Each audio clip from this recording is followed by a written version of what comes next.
Bonjour à toutes et à tous. Allez, c'est parti, c'est la suite de l'autre vidéo. L'autre fois, je vous ai présenté les outils, donc les minimums à avoir et après aller plus loin pour se faire plaisir. Et là, je vais vous présenter le minimum de consommables à avoir pour commencer déjà à monter un grand nombre de mouches. Donc avec peu de matériaux, je peux vous dire qu'on peut monter beaucoup de mouches. Donc la première des choses, on va commencer par la plume de queue de faisan. Alors la plume de queue de faisan, on s'en sert pour monter des cercles, donc soit de nymphes, soit d'éphémères, mais aussi d'autres mouches, il n'y a pas que de nymphes ou d'éphémères, mais de grosses mouches, parce que vous voyez, les cercles sont assez gros au bout. On s'en sert aussi pour faire les corps, donc voilà, faire des remplissages de corps de nymphes, de corps de certaines sèches aussi. On s'en sert aussi pour faire tout simplement, comme les marches browns, voilà, par exemple. On s'en sert aussi pour quand on récupère les pattes, donc on fait des nœuds et on peut faire des hoppers avec.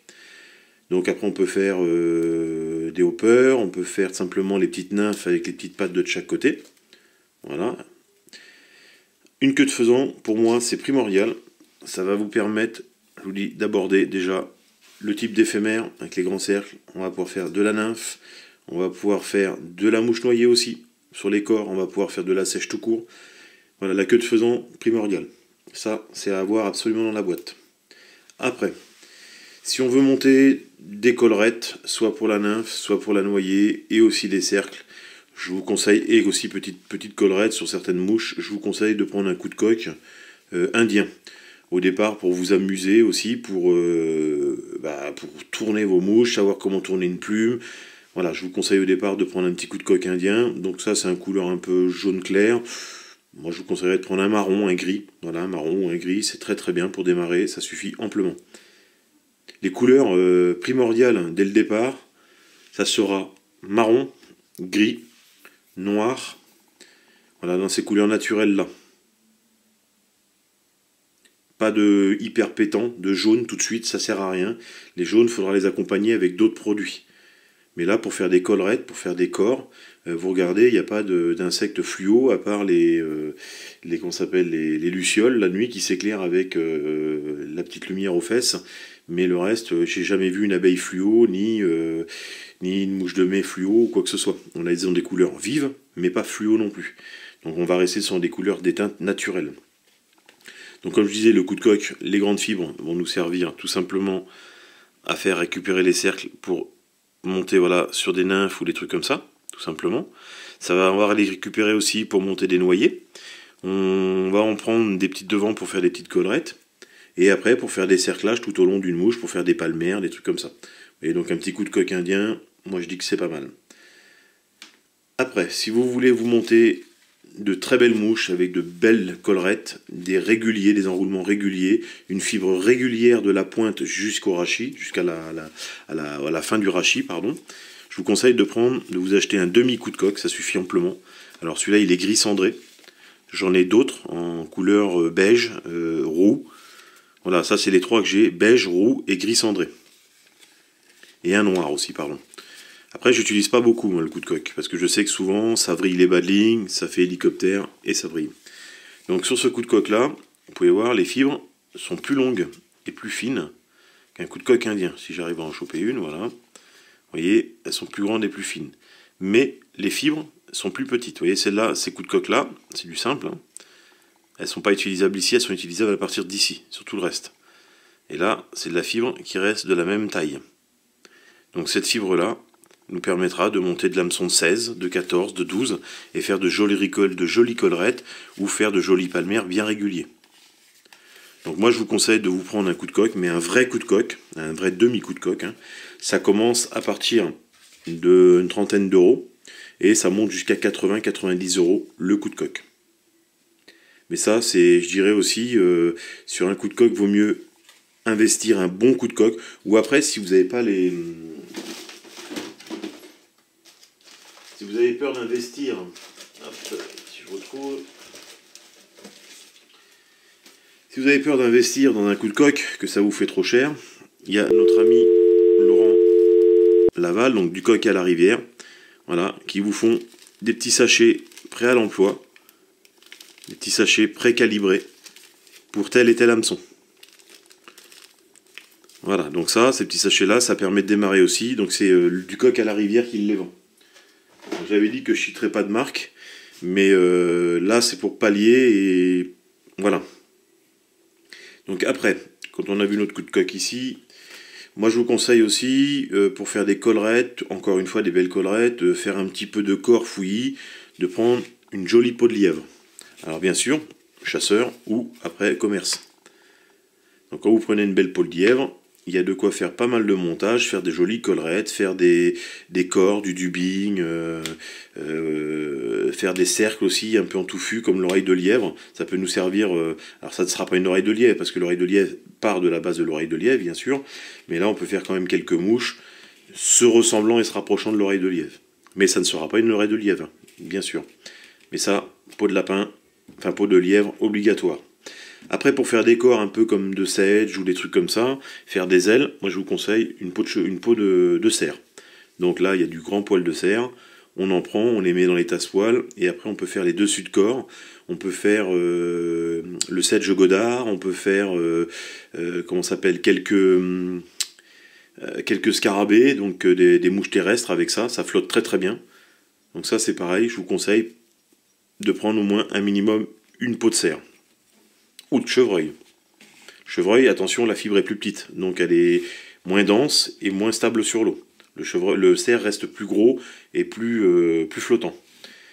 Donc on a vu le lièvre, on a vu le cerf, et là maintenant on va voir le cul de canard. Alors le cul de canard, je dirais que c'est le matériau primordial à avoir, parce qu'avec le cul de canard, on monte tout. Je dis bien on monte vraiment de tout. Ça peut partir de la collerette, du corps, du sous-corps, des cercles arrière. Avec le cul de canard, on fait tout. Donc moi j'en ai du noir, j'en ai du blanc pour faire les ailes. Le noir, quand il est bien tourné, il me sert, ou bien rabattu, il me sert à faire des fourmis, il me sert aussi à faire des ailes, il me sert à faire des collerettes. Le blanc pareil, ailes, collerettes, ainsi de suite, bah, pour les fourmis ou pour le reste, les baitis ou même les, comment ça s'appelle, les spen.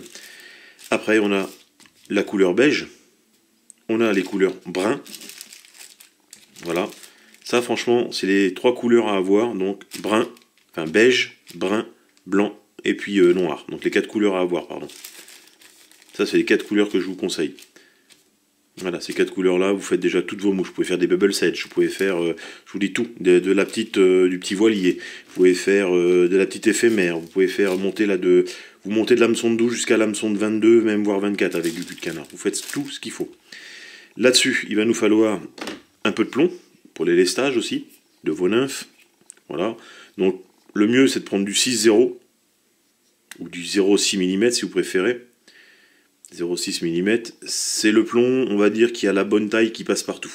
Qui s'installe facilement par 2 tours ou 3 tours, même voire jusqu'à 10 tours, sur les hameçons de 10, 12, parce qu'une nymphe, généralement ce qu'on trouve dans notre rivière, c'est entre 8 et 14.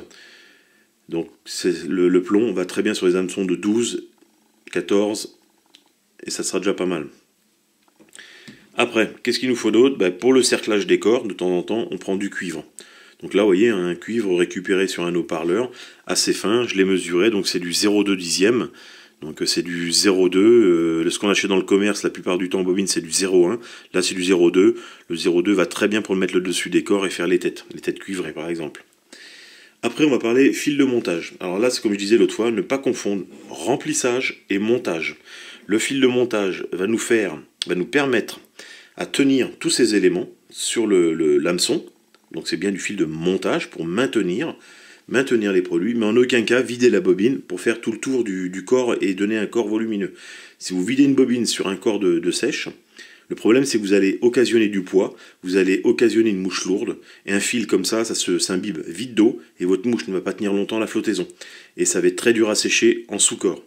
Donc ça veut dire qu'après vous risquez d'avoir un fil qui pourrit, risquez aussi d'avoir un hameçon qui rouille, et à un moment donné, votre hameçon sera foutu, il pètera. Donc ça, faut pas confondre les fils de remplissage et le fil de montage. Ça, c'est du fil de montage. Pour tous ceux qui commencez à partir de 8,0 jusqu'à 14,0, ça va très bien. Toute cette collection-là, c'est du 14,0. Là, on a de quoi faire les petites éphémères, les petites olives, les petits spen rouges, un peu du couleur gris, pour faire toutes les petites grises. ou les corps jaunes ici avec celle-là, donc les noirs pour faire les têtes, le blanc pour certaines mouches blanches quand il y aura besoin de mettre des fils sur le rouge par exemple, faire des liserés, le rouge pour faire les petites zinitas, le tabac qui passe partout, une couleur qui passe vraiment partout sur toutes les têtes, les corps et ainsi de suite. Voilà, ça c'est les couleurs primordiales à avoir aussi. Après ça sert à rien, vous voyez j'en ai un autre que je vous ai pas mis dans la liste, c'est ce vert là on l'utilise très peu. Pourtant on peut faire des cul-de-sèche avec, mais ça on verra d'autres montages. Là pour l'instant comme je dis je parle pour les débutants, ceux qui commencent. Ceux après qui voudront se perfectionner, achèteront d'autres bobines, feront comme moi, vous voyez, achèteront des couleurs très vives, achèteront du gloss, achèteront tout simplement aussi des couleurs un peu plastifiées. Donc ça c'est du body. Vous voyez, donc après vous agrandirez petit à petit vous agrandirez votre boîte. Vous aurez des idées quand vous saurez bien maîtriser tous ces matériaux-là déjà. Après, les idées vont venir. Et là, vous allez commencer à agrandir votre boîte. Et vous faire plaisir en vous achetant un type de couleur de fil. En vous achetant tout simplement toute une collection de résine. Il y a plein de trucs comme ça qui vont faire. Mais pour l'instant, apprenez à maîtriser ces matériaux-là. À vous faire des petites nymphes naturelles. À vous faire des sèches naturelles. Pas de fioritures, pas de ceci, pas de cela. Restez dans les classiques. Mais apprenez à maîtriser vos matériaux. C'est pour ça que je vous donne cette liste de matériaux-là, parce qu'avec toute cette liste, vous pouvez faire pratiquement toutes les mouches. Après, donc on a vu les fils, les couleurs. Donc là, moi, c'est du 14-0 Sheer, très solide, très costaud. Donc les deux fils dans ma vie que j'ai rencontrés qui sont super solides, c'est le Sheer et le Veevus. Voilà, c'est deux fils que je trouve hyper agréables à utiliser. Il y en a d'autres, des très bons. Mais je les ai pas toutes non plus, je les ai pas toutes faites, je les ai pas toutes utilisées. J'ai utilisé du Textrem, j'ai utilisé du VVU, j'ai utilisé de l'Unitrite. Vous voyez, j'en ai utilisé pas mal, mais aujourd'hui, je suis resté là-dessus. Aujourd'hui, c'est surtout, comme je disais tout à l'heure, je vais pas parler de marque entre guillemets, c'est surtout les couleurs et les produits qu'il nous faut. Là, le fil, je sais qu'un fil, quand vous tournez, paf, qui pète toutes les 5 minutes, ça m'est arrivé chez des grandes marques qu'on connaît très bien à 3 lettres, où le fil me pétait dans les mains toutes les 5 minutes et c'était casse-pied. Donc faut trier, faut éviter de se faire avoir dans le commerce, hein, parce qu'il y a de tout et du n'importe quoi. Donc aujourd'hui je vous présente les matériaux simples et primordiaux à avoir, sans vous ruiner non plus. Après, qu'est-ce qu'il va nous falloir? Le dubbing pour remplir les corps. Alors vous voyez là je vous présente deux boîtes. Ces deux boîtes sont pratiquement identiques. Et si on regarde bien, il y a des couleurs qui diffèrent. Alors pourquoi je vous présente ces deux boîtes là? Je vous dis pas qu'il faudra acheter ces deux boîtes, je vous dis tout simplement... Je vous les présente, donc c'est la même marque, hein, c'est le même produit qui est dedans, tout simplement. Mais les couleurs diffèrent, parce que moi dans ma région, là où je suis, j'ai des petites couleurs vertes olives comme ça, que je ne retrouve pas dans l'autre boîte. J'ai des couleurs un petit peu orange comme ça, fluo et comme ça, que j'utilise pour les sedges, que je ne retrouve pas dans l'autre boîte. Parce que ce sont des produits que j'ai dans ma région. Vous voyez, ce rouge-là, pour les Nita, me va très bien. Celui-là ne me va pas, celui-là j'utiliserai pour la marche brown.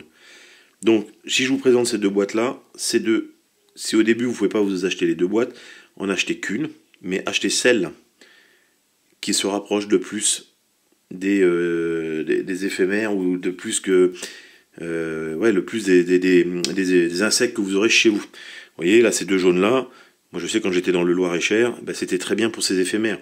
Aujourd'hui que je suis un petit peu plus dans le sud, un peu plus sur le Limousin, ces deux couleurs là, un peu vert pastel, un jaune pastel, un jaune pistache, avec un petit crème, ces deux-là passent très bien pour les petites éphémères. Vous voyez, la différence, c'est que, suivant votre région, moi je vous conseille de prendre le dubbing.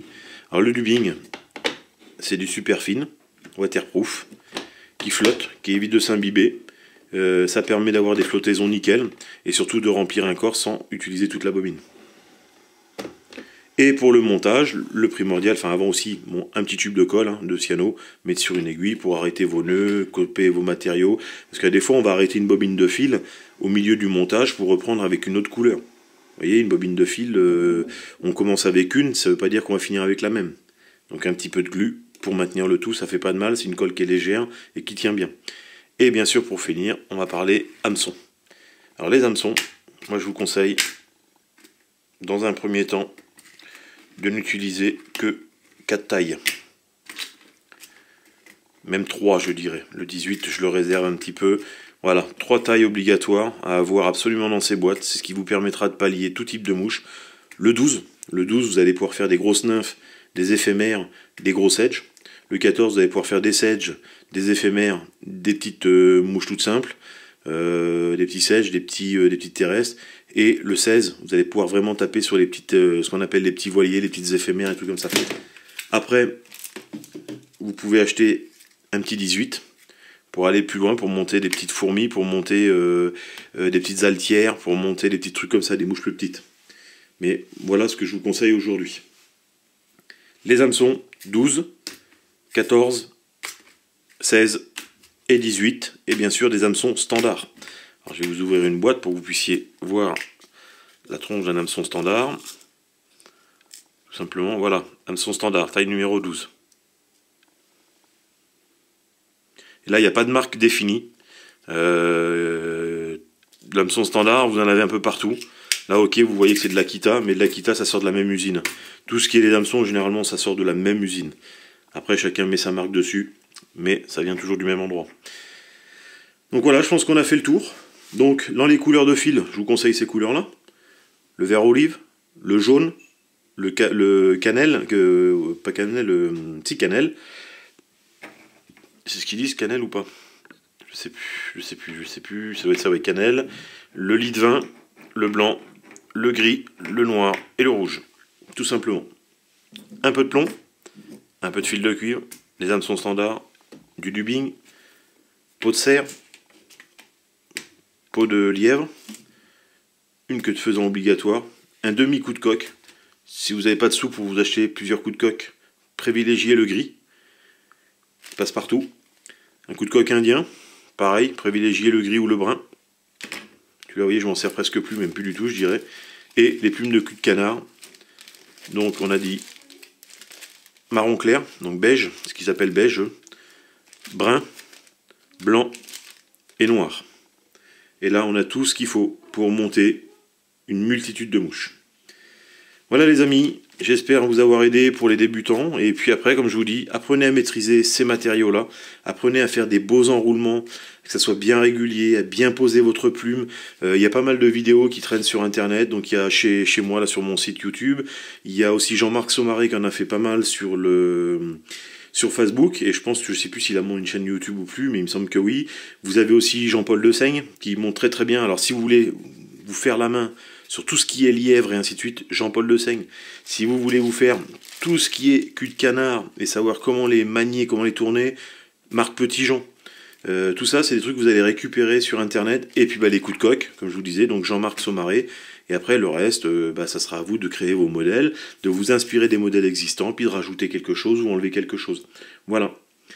Merci à vous, à bientôt, au plaisir pour de nouvelles aventures, de nouvelles vidéos, et puis je vous présenterai maintenant des nouveaux petits matériaux, par-ci par-là, on en parlera, on continuera à faire ce qu'on fait, des montages, et on évoluera comme ça tout doucement sur la chaîne. À bientôt, au plaisir.